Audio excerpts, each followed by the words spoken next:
This is a beautiful place to call home, isn't it? This is my little friend Monty. We're one of 3 residents here at Gayobutsuji Monastery. I still can't believe I got so lucky to find such a beautiful place as this. So we are scouting. We have 2 things to do today for work period. We are going to collect tinder for winter.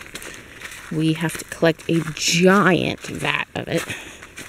But in addition, we're scouting for places for the garden, because this monastery right now has 3 residents and food is expensive, and it'd be nice to have seasonal food that grows in the area where you're eating it. It definitely aligns more with our principles.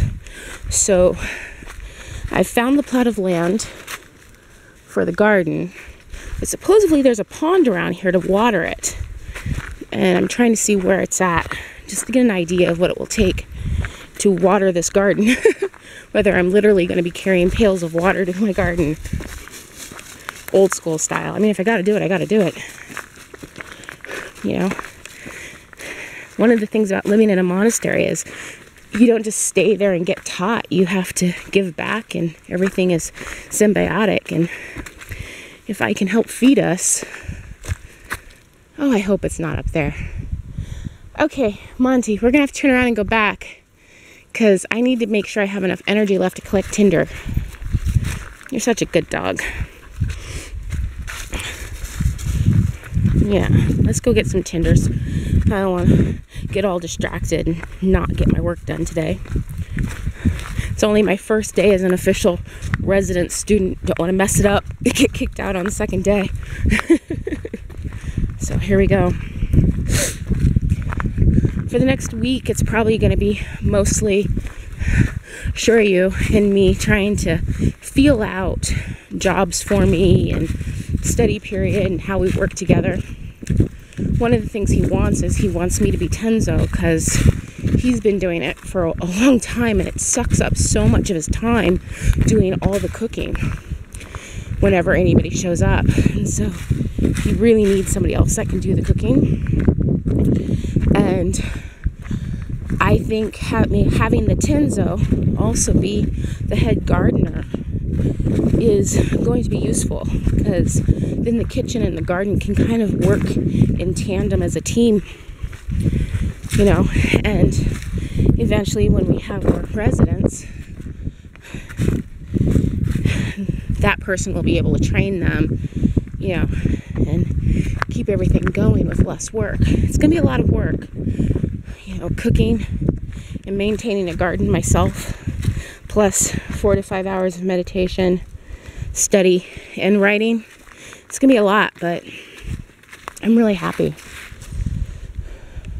I'm not sure if you can see those caves across the way.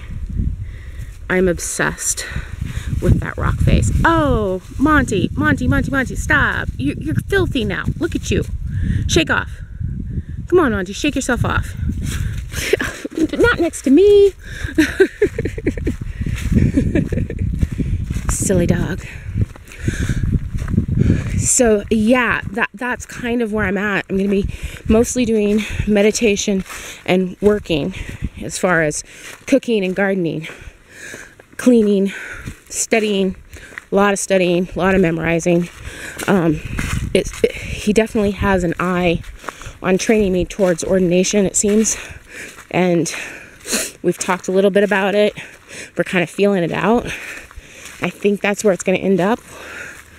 I know that that's what he would prefer. He would like to have somebody else here that can do stuff when he's gone. And so, as long as everything continues to keep working, this is going to be my long-term abode. What did you find? You found something. You had like that pointer stance. That must be inbred.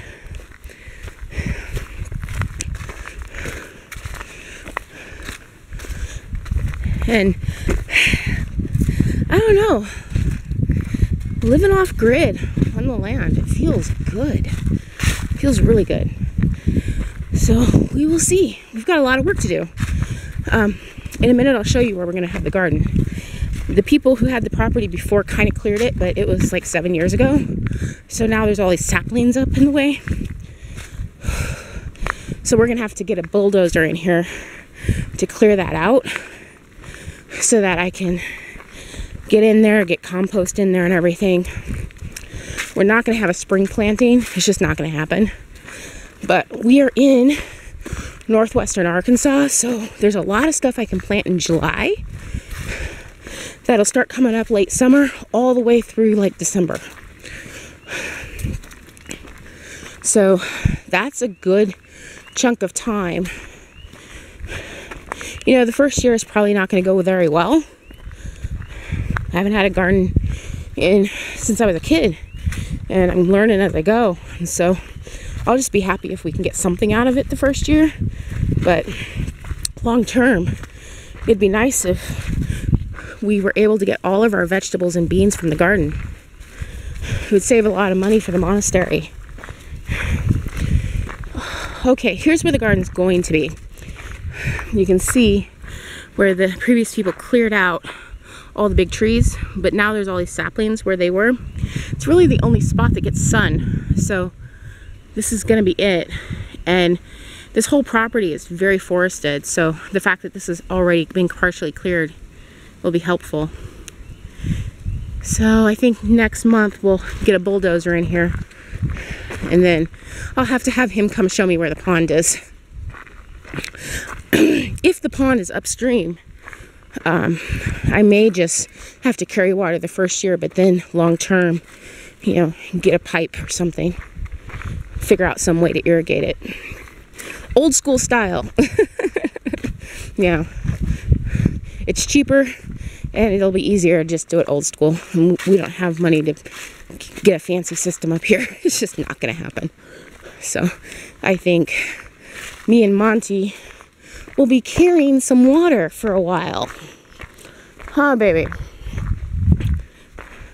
So this property, I think he said it was 25 acres or something, but he said a lot of it he can't really access because it's so deeply forested. And so it's kind of, you know, it's there but it's not there kind of situation. There's caves on the property though, and I would love to maybe do some cave meditation. I wonder if maybe one of the caves might be useful for a root cellar, but he said he didn't think so. They were more like outcroppings. So here's is the creek. It's so tiny, I almost don't even want to call it a creek. It's really cute. He said it dries up every year. And there is a very wet and muddy dog. You were cleaned 10 minutes ago.